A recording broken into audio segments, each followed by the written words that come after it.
Olá, eu sou o Daniel do canal Info Cotidiano e hoje eu vou falar das minhas ideias sobre o Lazarus, né? Porque eu escolhi o Lazarus no desenvolvimento aí e também eu faço os vídeos de Lazarus aí pro canal, porque que eu utilizo essa ferramenta, né? Bom, primeira coisa, o Lazarus é uma IDE aí de desenvolvimento e ele usa o compilador FreePascal aí, né? Que é um compilador de código aberto.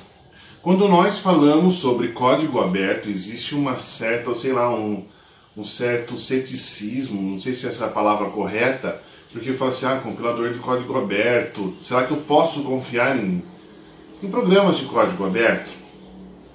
Na minha opinião, ok? Na minha opinião, sim, nós podemos, porque você imagina que você tem aí um software de código aberto, onde uma comunidade mantém o seu desenvolvimento, tanto é que alguns meses atrás saiu uma nova versão, né? Além disso, quando se fala em código aberto, se você aí manjar do Paranauê, você pode ajudar no desenvolvimento da sua ideia, né? Na ideia do Lazarus. Então você pode ajudar a compilar aí e subir nos repositórios, beleza?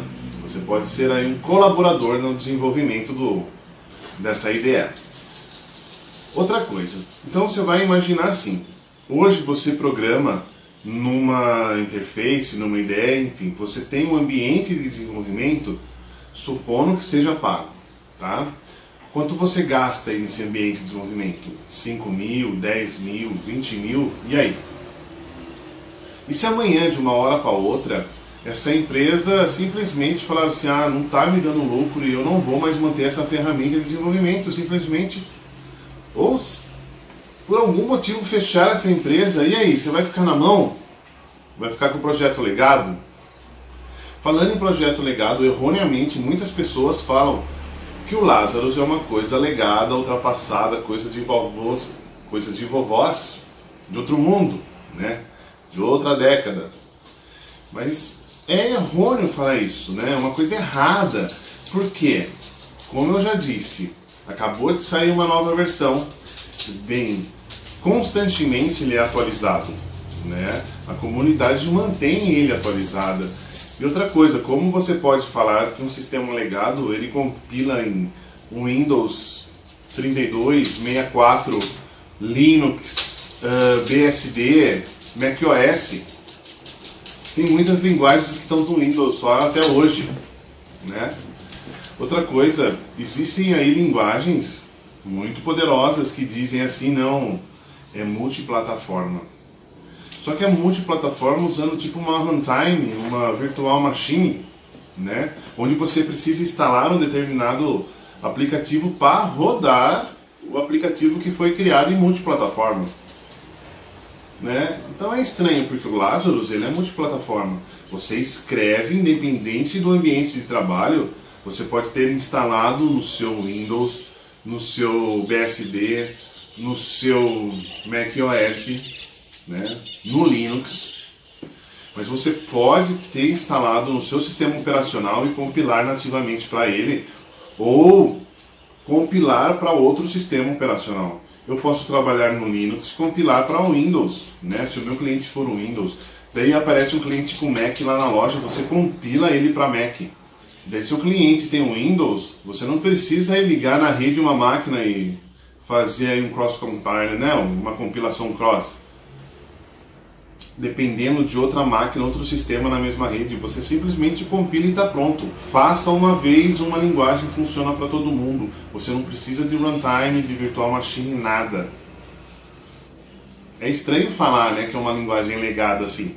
Então, erroneamente, a pessoa fala assim, chega uma pessoa, por exemplo, onde eu trabalho, e fala assim, lá na faculdade meu professor falou que o Pascal, né, o Objeto Pascal é uma coisa defasada, só faz projetos antigos, projetos legados.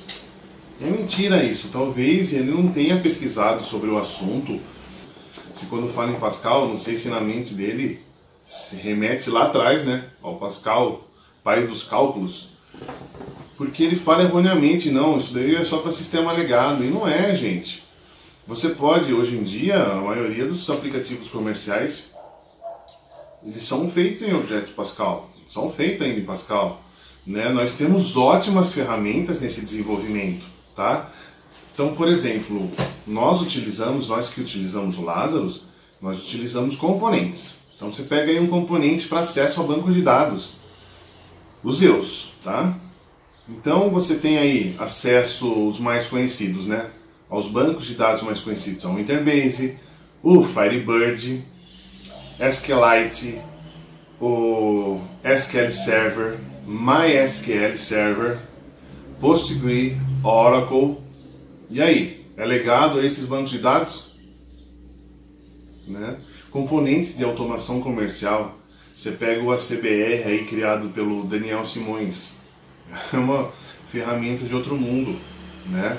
Na minha época, quando eu desenvolvi em Clipper, por exemplo, você tinha uma ICF, né? Para quem não lembra, é uma impressora de cupom fiscal. Cada marca de impressora desse emissor de cupom fiscal tinha uma DLL.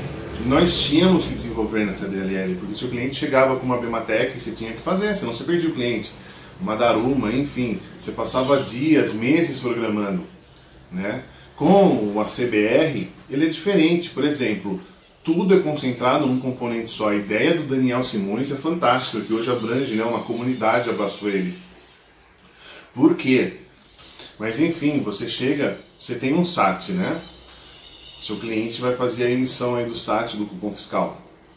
O que acontece? Tem vários fabricantes, acontece a mesma coisa, onde tem NDLLs, né?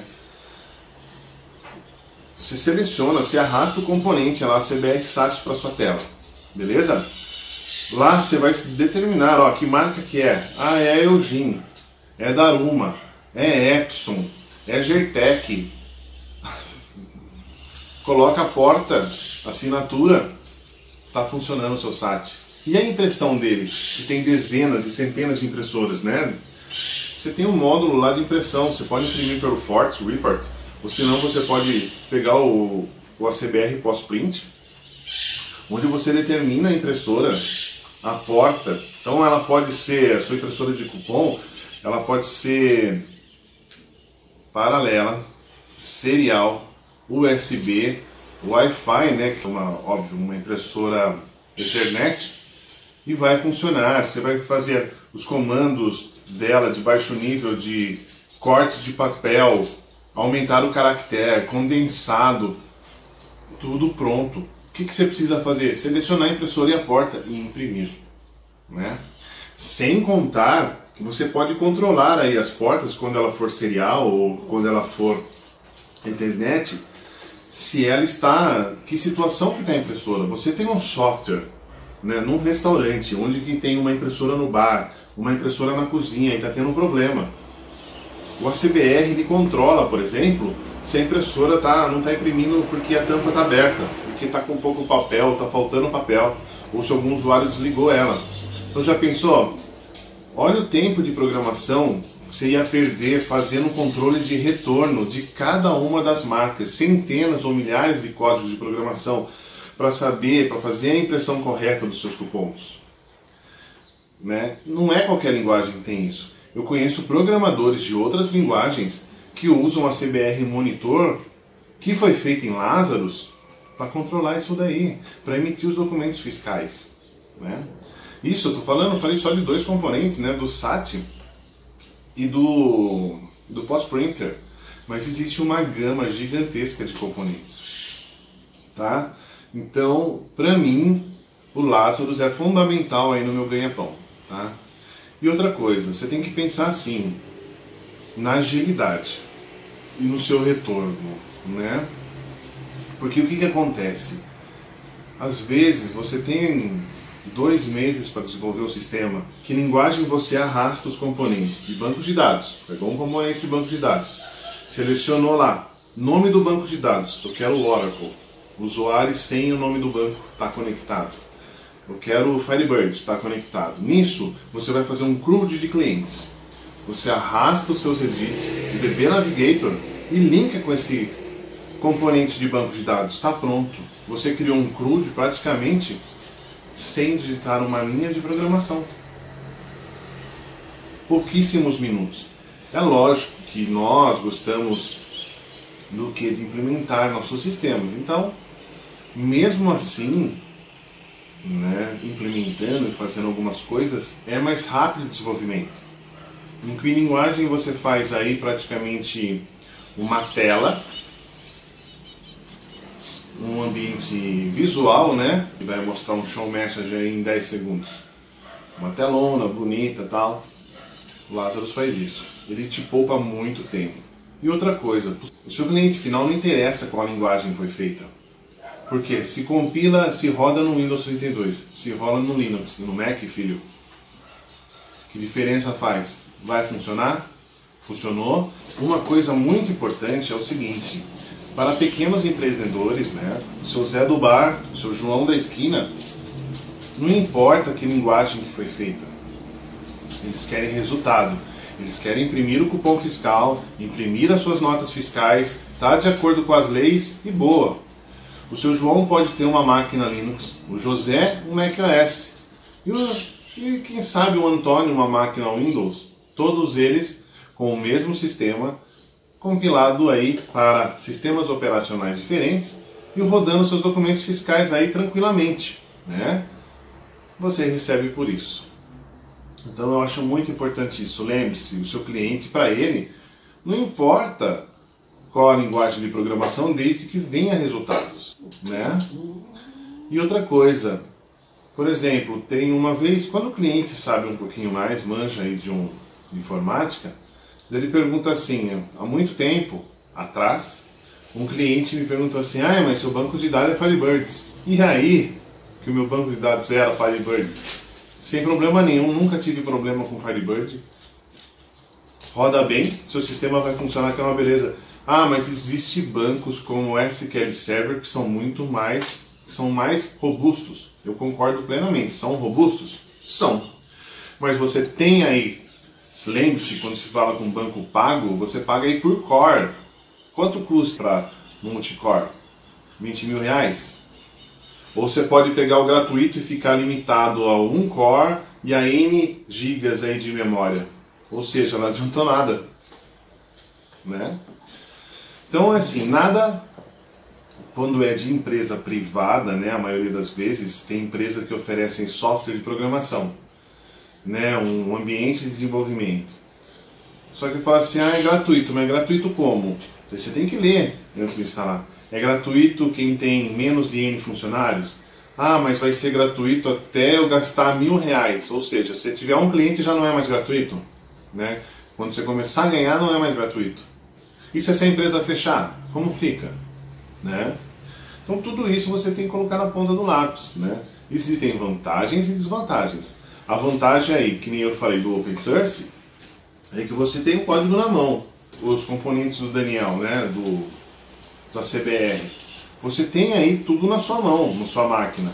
Então se amanhã ele falar, galera geral, vou morar no Havaí, me perdoem, ninguém da comunidade quiser manter, você tem um fonte na sua máquina. Então você lê, aprende aí como foi feito e continua o desenvolvimento, né? Então eu sou assim. Lazarus, primeiro passo, 100% gratuito, né? Open source. Não usa nenhum tipo de virtual machine, beleza? Nenhum tipo de runtime. Compilou, tá pronto. Você escreve uma vez o código. É o lema. Rápido no desenvolvimento. Então você tem respostas mais rápidas. Você não precisa de um monte de coisa. A sua programação é visual. Você vai arrastando botões, criando janela, arrastando edits e está praticamente pronto. Então por isso eu particularmente escolhi o Lazarus. Eu não acho um sistema legado, como eu já falei, né, para não ficar repetitivo. Constantes atualizações. E tá aí, beleza? Outra coisa muito importante, existe um fórum gigantesco aí de perguntas e respostas, e além disso nós temos comunidades, principalmente aqui no Brasil, grupos no Telegram, onde você está com uma dúvida, você posta lá. Lógico que tudo tem seu tempo, porque todo mundo trabalha e não responde na hora. Mas você vai ter suas perguntas respondidas. Beleza? Então aí, essa é a minha opinião mais uma vez, tá? Eu não estou metendo pau em nenhuma outra plataforma. Beleza? Muito obrigado, espero que tenham curtido e até mais.